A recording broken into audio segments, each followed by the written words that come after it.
What I'm announcing today is an important Commonwealth contribution to safer streets and safer communities.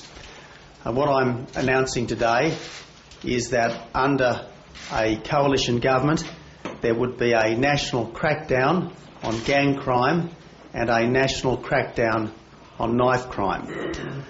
Gangs are responsible for a significant and growing percentage of crime in Australia, and the gangs operate on a national basis. They don't just operate on a state and local basis. So if we are going to crack down on gangs, we need to have a national approach.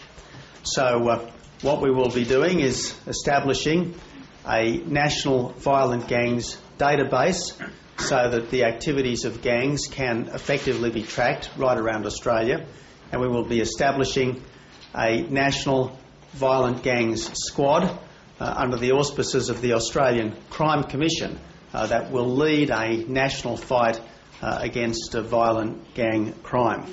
Knife violence, and she's also in Melbourne. Is this a case of anything you can do, I can do better?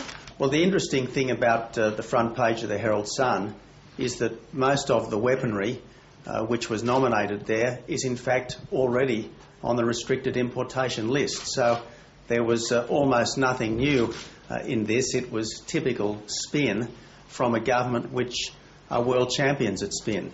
Aren't you just creating more law enforcement bureaucracy? There are already agencies in place who do this sort of thing, the AFP.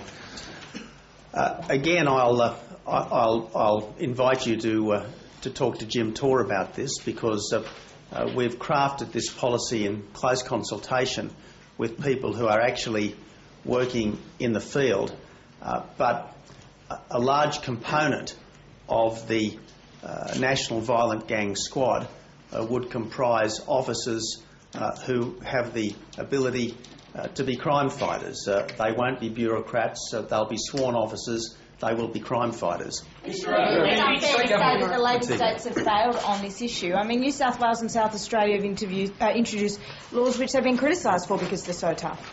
Well, Latika, I actually said that it was the Rudd-Gillard government which had let us down in this area. State Labor failed. So the point I made myself, which I'll repeat, is that before the last election, the Rudd-Gillard government promised to increase AFP numbers by 500. They haven't.